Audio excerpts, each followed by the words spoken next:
అన్నమయ్య జిల్లాలో మాదక ద్రవ్యాల రవాణాపై ఉక్కుపాదం మోపుతున్న పోలీసు యంత్రాంగం మరో భారీ గంజాయి స్మగ్లింగ్ని ఛేదించింది.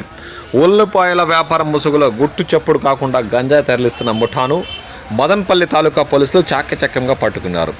ఎస్పీ ఆదేశాల మేరకు మదనపల్లి డీఎస్పీ మహేంద్ర పర్యవేక్షణలో మదనపల్లి తాలూకా ఇన్స్పెక్టర్ కళా వెంకటరమణ మరియు సిబ్బంది మదనపల్లి తిరుపతి ప్రధాన రహదారిలోని ఎర్రగాని మిట్ట వద్ద వాహనాల తనిఖీలు చేపట్టారు. ఈ సమయంలో వస్తున్న ఒక నెంబర్ లేని లగేజ్ ఆటోను తనిఖీ చేయగా ఉల్లిపాయల బస్తాలు పేర్చి ఉన్నాయి. పోలీసులకు అనుమానం వచ్చి లోతుగా తనిఖీ చేయగా ఉల్లిపాయల కింద 9 బస్తాలు దాచి ఉంచి 179 కేజీల గంజాయి బయటపడింది. దీని విలువ సుమారు 45 లక్షలు ఉంటుందని వారు అంచనా వేశారు. ఇద్దరిని అదుపులో తీసుకున్నట్లు వారు పేర్కొన్నారు. అందరికీ నమస్కారం అండి. మనం నిన్న అన్నమయ్య జిల్లాలో మరొకసారి ఒక గంజాయి ర్యాకెట్ని మనం బస్ చేయడం జరిగింది.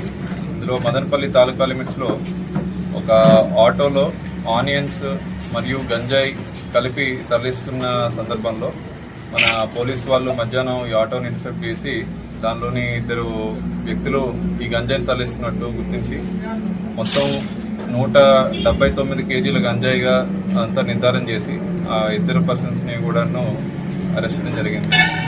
దీనిలోని ముఖ్యంగా మనకి మహేష్ అని చెప్పి ఒక ఆయన మనకి నెల్లూరు బార్డర్లో వీళ్ళకి గంజాయిని ఆటోతో ఇచ్చి అది ఇక్కడ సత్యసాయి జిల్లా బార్డర్లోని తనకల్లో లిమిట్స్ దగ్గరలో అతనికి డెలివరీ చేయమని అతనే వచ్చి కలెక్ట్ చేసుకుంటానని చెప్పి వెళ్ళిపోయాడు. ఇన్ ద మీన్ వైల్ వాళ్ళు అన్నమయ్య జిల్లాలో దాన్ని తరలిస్తుండగా మన టీమ్స్ వెళ్ళి దాన్ని ఇంటర్సెప్ట్ చేయడం జరిగింది.